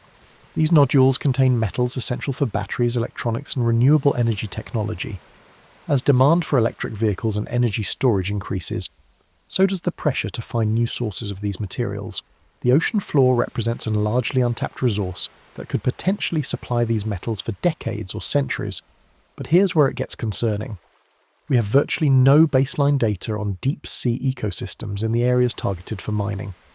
We don't know what lives there, how ecosystems function, how long recovery would take after disturbance, or whether mining in one area might affect ecosystems hundreds of miles away. The deep sea operates on timescales that are difficult for humans to comprehend. A nodule field might take millions of years to form, hosting slow-growing organisms adapted to extreme stability. Mining would obliterate these communities in hours. The sediment plumes created by mining operations are particularly worrying. When collectors disturb the seafloor, they kick up clouds of fine sediment that can remain suspended in the water column for months or years, drifting with currents and potentially smothering life across vast areas. These plumes could affect filter-feeding organisms, interfere with photosynthesis in surface waters if they reach shallow enough depths, and alter the chemistry of the water. We've never created sediment disturbances on the scale that commercial mining would produce, so we're essentially conducting an uncontrolled experiment on ecosystems we barely understand. There's also the noise pollution issue.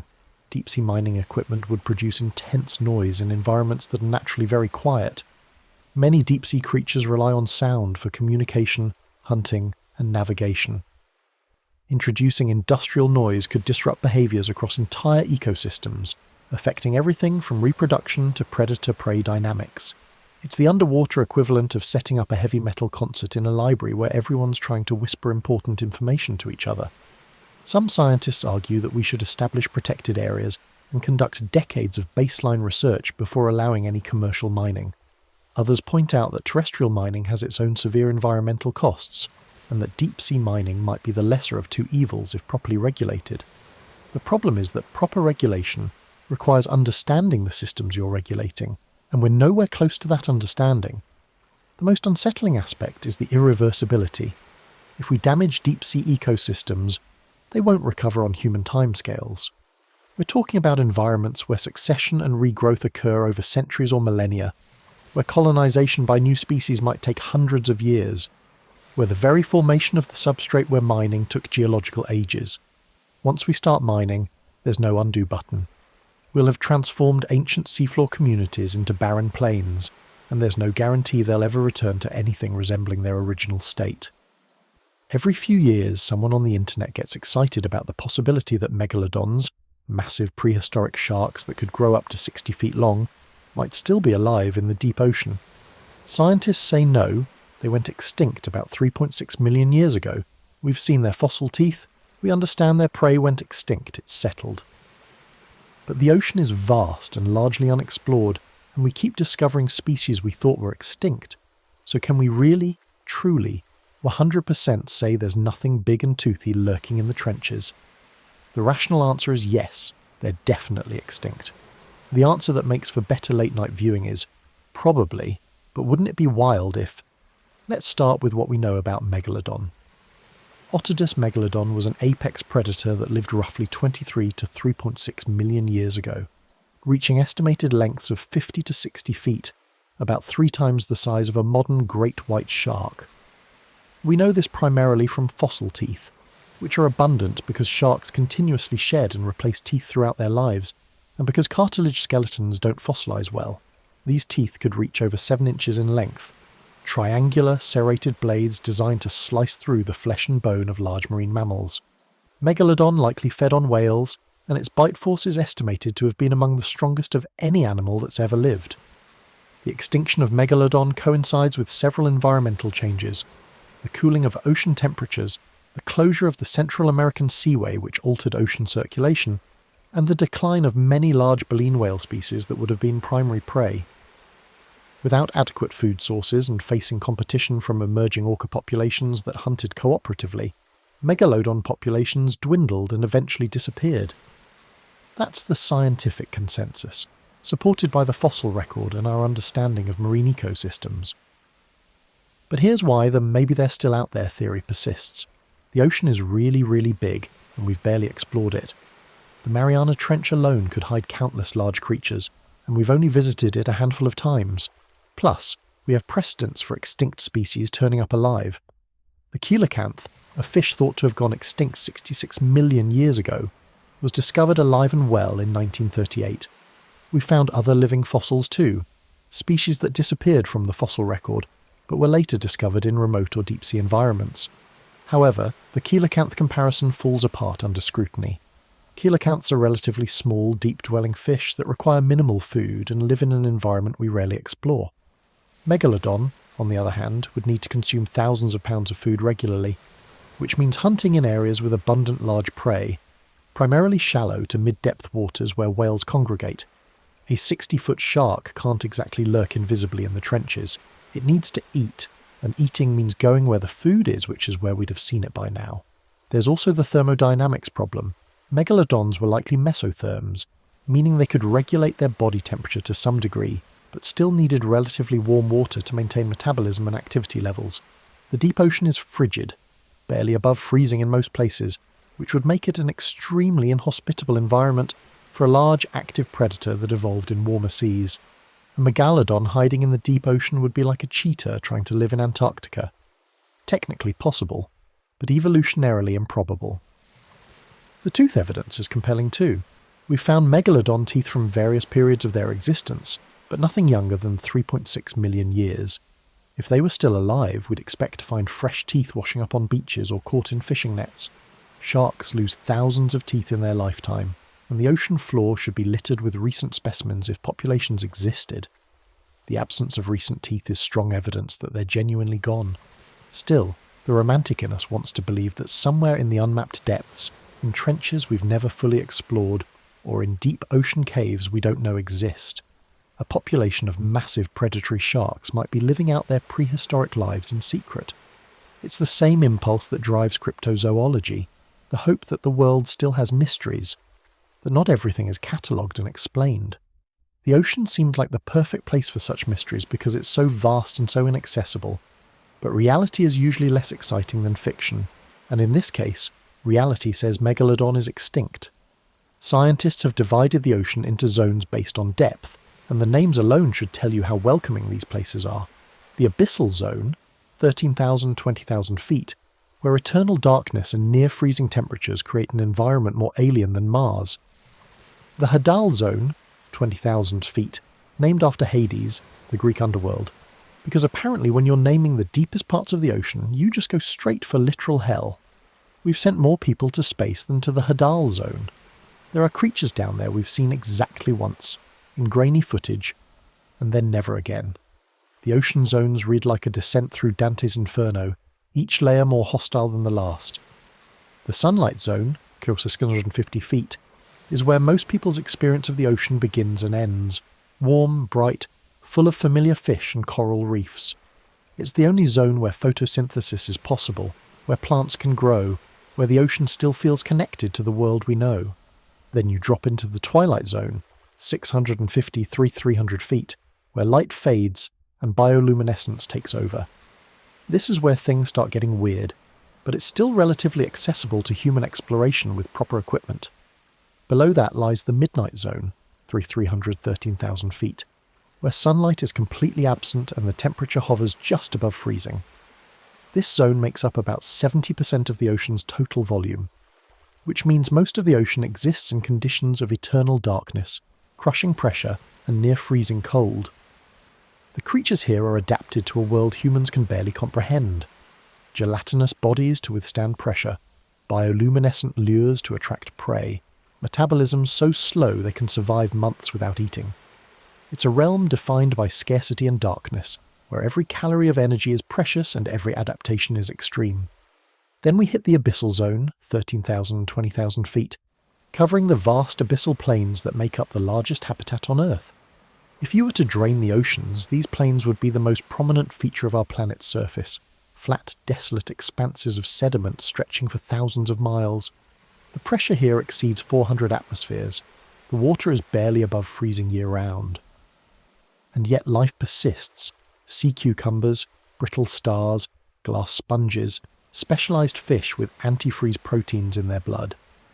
These organisms have been living in these conditions for millions of years, evolving in isolation from the surface world, creating ecosystems based entirely on marine snow, the constant gentle rain of dead organic matter drifting down from above.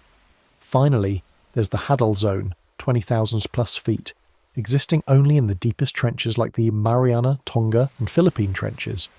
The Hadal zone represents less than 0.2% of the ocean by area, but it plunges to depths that still shock the imagination. The Challenger, deep in the Mariana Trench, bottoms out at 36,070 feet, deeper than Mount Everest is tall. Pressure reaches over 1,000 atmospheres, temperatures hover just above freezing, and somehow life exists even here. In 2019, explorer Victor Vescovo descended to the deepest point in each of the world's 5 oceans, and at the bottom of every trench, he found life. Amphipods, snailfish, strange translucent creatures that look like they're melting. In the Mariana Trench, scientists discovered a new species of snailfish thriving at depths that should be uninhabitable. These fish have see-through skin, no scales, and bodies that are more than 95% water. They represent the absolute limit of where vertebrate life can exist. Below these depths, even these specialized fish can't survive because their proteins literally stop functioning under the pressure. What makes these deepest zones particularly humbling is how little we've seen of them. The Hadal zone covers an area roughly the size of Australia, spread across dozens of trenches worldwide, and we've explored maybe 0.01% of it. Most of what we know comes from brief visits lasting a few hours, capturing grainy footage and limited samples before ascending back to the world of light and breathable pressure. There could be entire ecosystems, species, or even biological processes happening in these trenches that we've never witnessed, and may never witness given the cost and difficulty of each expedition. The zones we've named represent humanity's attempt to categorize and understand the ocean's vastness, but the names also reveal our limitations. We've mapped and named these regions, but we haven't truly explored them. They remain as foreign and inaccessible as any alien planet, except they're right here, beneath our feet. Let's end with the uncomfortable truth. We're probably never going to fully explore the ocean. Not in our lifetimes, maybe not ever. The ocean covers 71% of Earth's surface and represents 99% of the living space on the planet. It would take thousands of years and resources we simply don't have to map and study even a fraction of it comprehensively. Every deep-sea mission costs millions of dollars, requires years of planning, and carries enormous risk. Meanwhile, the ocean is changing, warming, acidifying, losing oxygen. We're in a race to understand something vast and ancient while it transforms around us, and we're losing. Not because we're not trying, but because the ocean is simply too big, too deep, too hostile, and too fundamentally other for us to ever fully know, and maybe that's okay. Maybe some mysteries are meant to stay mysterious. Do the math, and it gets depressing quickly. The ocean's total volume is roughly 1.335 billion cubic kilometres. Current deep-sea exploration technology allows us to thoroughly survey maybe a few square kilometres per expedition, and we can conduct only a limited number of expeditions per year due to cost, equipment availability and weather windows. At our current rate of exploration, we'd need several thousand years just to visually survey the ocean floor, let alone study the ecosystems in detail, understand the chemistry, track the migrations of species, or document all the biological processes occurring in the water column. Even if we somehow secured unlimited funding and devoted humanity's entire technological capacity to ocean exploration, we'd face fundamental physical constraints. The ocean is a four-dimensional environment, 3 spatial dimensions plus time, and everything in it moves. Currents shift, creatures migrate, temperatures fluctuate, chemistry changes with seasons and depth. Unlike mapping a planet's surface, where features stay relatively static, understanding the ocean requires continuous monitoring, because it's a dynamic system that never stops changing. You can't just map it once and call it done. There's also the problem of technological limitations that may be insurmountable. We've discussed the pressure, the temperature, the darkness. All these factors make exploration exponentially harder with depth. But there are also practical limits to how much we can scale up exploration efforts. Building more submersibles doesn't help much if we don't have enough trained pilots, support ships, or safe harbours to launch from. Creating more autonomous vehicles requires solving energy storage problems that stump our best engineers. Even if we invented perfect deep-sea robots tomorrow, deploying thousands of them would face logistical challenges that might take decades to overcome. Climate change adds urgency to a race we're already losing. The ocean is warming, altering circulation patterns and species distributions. Coral reefs, among the most biodiverse and well-studied marine ecosystems, are bleaching and dying faster than we can document them. Deep-sea ecosystems that took millennia to establish might be disrupted by temperature changes or ocean acidification before we ever study them in detail. We're not just trying to explore the ocean, we're trying to study it before it fundamentally changes into something different. And that timeline is measured in decades, not centuries. Then there's the economic reality.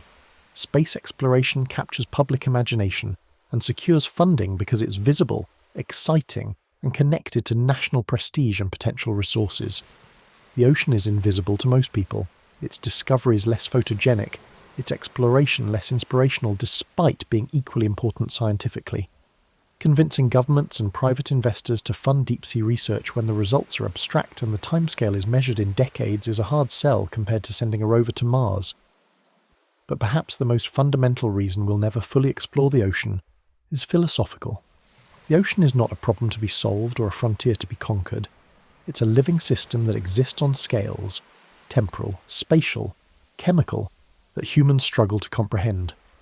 We evolved on land, in air, with eyes adapted to see in specific wavelengths and brains that understand the world through terrestrial metaphors. The ocean operates by different rules, supports forms of life radically unlike us, and functions on timescales that dwarf human civilization. Maybe the ocean isn't meant to be fully known. Maybe having an immense, mysterious, largely unexplored realm on our own planet is valuable precisely because it's unknowable. It keeps us humble, reminds us that we're not the centre of the world, forces us to accept that some things are simply beyond our capacity to control or understand. In an age where we've mapped every continent, photographed Earth from space, and catalogued millions of species, the ocean remains genuinely alien, not because it's far away, but because it's so fundamentally different that even when we visit, we're barely scratching the surface. So tonight, as you settle into your bed, dry, warm, at a perfectly survivable pressure, take a moment to appreciate that you're not 7 miles underwater being crushed by the weight of the ocean while giant isopods contemplate whether you'd make a decent snack. We've journeyed from the suffocating pressure of the Mariana Trench to the phantom bottoms that fool our sonar, from immortal jellyfish that refuse to die to pufferfish creating art on the seafloor. We've listened to sounds we can't explain, discovered lakes within the ocean, and confronted the uncomfortable truth that the vast blue realm covering most of our planet remains more mysterious than the surface of Mars. The ocean has taught us something important tonight, that despite all our technology, all our satellites and submersibles and centuries of exploration, we still live on a planet we barely understand. We've mapped distant galaxies and split the atom, but we can't tell you what's happening right now at the bottom of our own seas. There are creatures down there we've seen once and never again. Songs sung in languages we can't decode. Ecosystems thriving in conditions that should be impossible. Mountains we didn't know existed, and disappearances we can't explain. And maybe that's not a failure. Maybe it's a gift. In an age where everything feels documented, photographed, and explained to death, the ocean remains genuinely mysterious. It keeps us humble. It reminds us that we're sharing this planet with intelligence we can't communicate with, life we can't comprehend, and forces we can't control. Every time we think we've figured it out, the ocean reveals something new, something strange, something beautiful, something that makes us question what we thought we knew. So here's the thing. We'll probably never fully explore the ocean. We'll keep trying, keep diving, keep listening to those strange sounds in the deep. But the ocean is vast and patient and utterly indifferent to our need to catalogue and understand everything. It was here billions of years before us, and it'll be here long after we're gone, keeping its secrets, churning its depths, singing its untranslatable songs. And tonight, that's strangely comforting. Because in a world where mystery is becoming increasingly rare, it's good to know that just beneath the waves, just past the continental shelf, the ocean continues its ancient rhythms, dark, deep, unknowable, and absolutely magnificent. Sleep well. The ocean will still be there tomorrow, still mysterious, still vast, still waiting for the questions we haven't yet learned to ask. And somewhere in the deepest trench, in the coldest darkness, something is living a life we can't imagine, in a world we'll probably never see. And maybe, just maybe, that's exactly how it should be. Good night.